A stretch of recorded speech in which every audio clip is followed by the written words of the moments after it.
We're joined now by Dr. Henry Giroux, the McMaster University Chair for Scholarship in the Public Interest in the Department of English and Cultural Studies.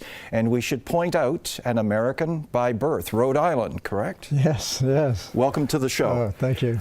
We generally stick real close to Hamilton, but since you have been with us now for 11 years in Hamilton and you bring this perspective, I had to have you in here because I am following every single day, as we were just saying off camera.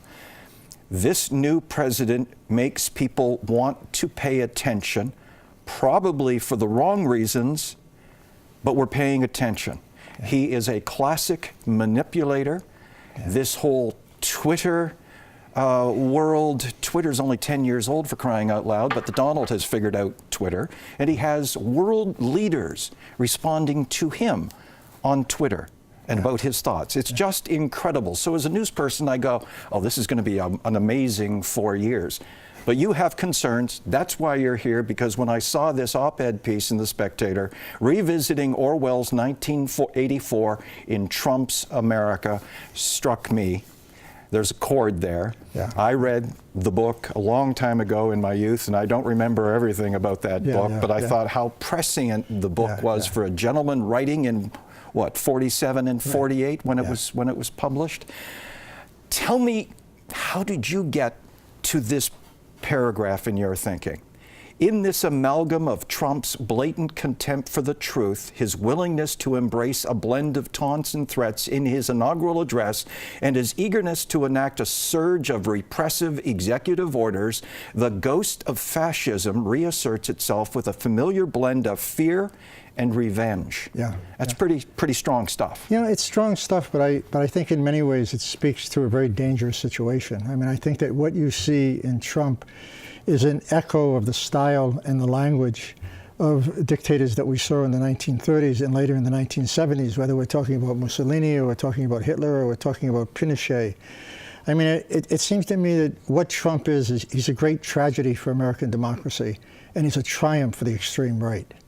And I think that you have to be careful in talking about fascism, because you don't want it to make it appear as if it's an historical relic that went on at one point and we've passed that at this point in history. Actually, the real question is, what are the elements of an earlier fascism that appear in a new style, in new forms? And I think Trump embodies a number of those, and Orwell must be rolling over in his grave. I mean, whether we're talking about newspeak, whether we're talking about the politics of lying, whether we're talking about the ultra-nationalism, whether we're talking about the racism. I mean, these are familiar elements, but what he's done is bring them together in a way to mobilize a sense of anger, particularly among the white working class, that's misdirected, not towards the causes that matter, but basically towards other groups. So I think that what's on trial here when we talk about Trump is really the question of democracy itself.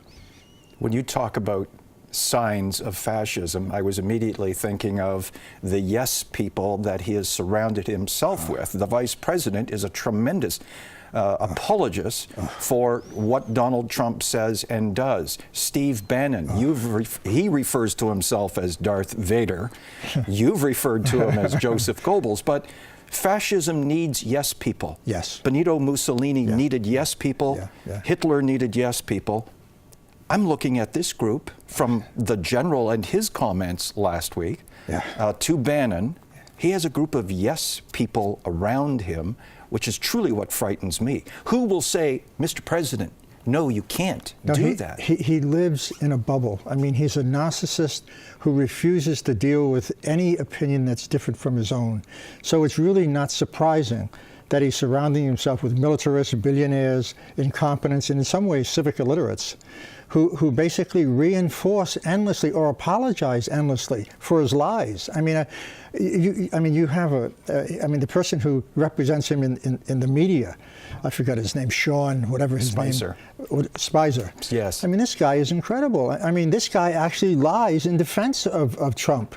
But I think the thing that's so crucial about this, particularly in light of what you said about Twitter, Twitter's an interesting signal with respect to Trump, not because he understands the new technology and how to use it, but because he doesn't want to be held accountable to the mainstream media. He wants to talk directly to the people. He absolutely refuses to engage in a conversation in which his own policies might be held up to critique. And if he does, watch out.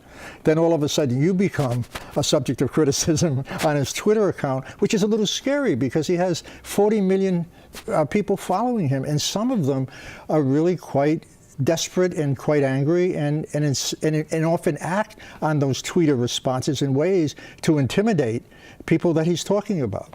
A so-called federal court judge strikes down one of his executive orders. He set us up during the campaign by saying, boy, I hope democracy isn't stolen here by illegal votes, and then believes his own setup by saying, well, I actually won the popular vote because there were 3 million illegal voters. It's nonsense, and some of the media are saying this is nonsense, it's not factual, and then we come up with words like alternative facts, which takes you right back to Orwell. Look, we don't have a ton of time, and I'd love to talk for more than the 15-minute segment, but in Russia, we saw a hint, a gleam of democracy in the 90s. That is gone. It's a totalitarian regime. We are now seeing in Austria a swing to the right.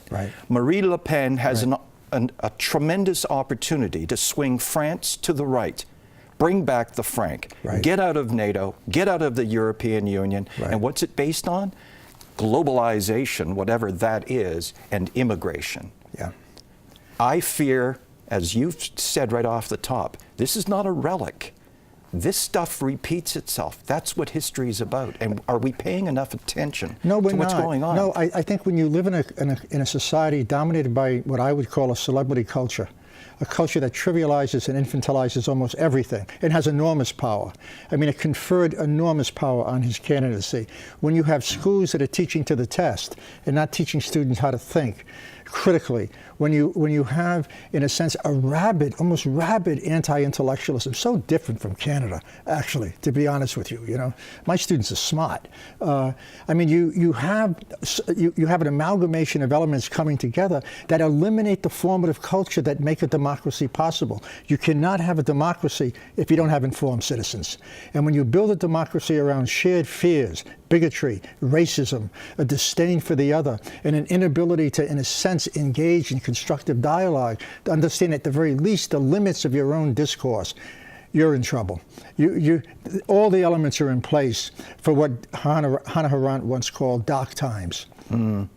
Does he understand checks and balances and the American Constitution, or is he blatantly ignoring all of that? He hasn't read it. He hasn't read the Constitution. I mean, everything that he does seems to suggest that he'll do it by fiat. He doesn't care what other people say, and if anybody challenges him, then he'll basically ignore them. I mean, he's not really writing many of these executive orders. Steve Bannon is writing these orders. You have a guy who's head of Breitbart News, who basically is a white supremacist. I mean, who claimed that who makes the claim that his claim to fame is that he created a place where neo-Nazis and white supremacists and ultra-nationalists could gather, a kind of like clearinghouse. David Duke. Like David Duke. And he refused to even denounce David Duke until there was Trump, that is, until there was so much pressure put on him that he finally did it. I mean, the thing that I find very interesting right now is that most of the neo-Nazi press in the United States loves this guy. I mean, the Das Stormer just came out with an enormous support for him on the basis of the refugee crisis and the executive order banning people by virtue of their religion or their nationality. The right loves this. For the first time, we find that the extreme right has moved from the margins of American society, God forbid, to the center of American society. The alt-right is beyond the Tea Party. Oh, the alt-right is far. I don't even like the term. It's not the alt-right. These are neo-Nazis and white supremacists. And I think the media makes a terrible mistake using that term because it glosses over, just like fake news. We're not talking about fake news. We're talking about manufactured lying. Today's polls were fake news. Yeah, fake news. Yeah. Anything that doesn't support Donald, it's fake that's news. Fake news. And I mean, he's not ashamed to put it out there. He gloats. No, exactly. He takes terms and he sloganizes them. Then he invents a meaning for them and applies them in such a way as to benefit his own interest. That's Orwellian. Yeah, that is Orwellian. she's a crook. Let's hear, everybody. She's a crook. Yeah, she's a crook. He did exactly all of that during the campaign, and nobody was the wiser. Where's America going over the next 4 years? I mean, there's a tax upon the EPA, a tax upon the justice system. Where's your country going? I think all the institutions that support a democracy in the United States are basically under threat. I don't want to sound overly pessimistic, but at the same time, people need to be aware that what we just had is an election which was a struggle over whether you want to live in or not live in a democracy. And I think that we're seeing people being mobilized now in ways that we've never seen before, because they sense the threat is real. And with this staccato-like series of executive orders that he's just implemented, everything from a wall to the refugee crisis, people realize that this is no joke. He's not a clown. You know, populism is a style. It's a rhetorical style. But fascism was policy-oriented. And I think people now are starting to realize that. Thank you for being here. Oh, my and pleasure. I hope you'll come back in the future. I would love to come back. Thank you. Thanks again. Dr. Henry Giroux. City Matters at noon, 4, 6, and 10 p.m. on Cable 14 and anytime on cable14now.com.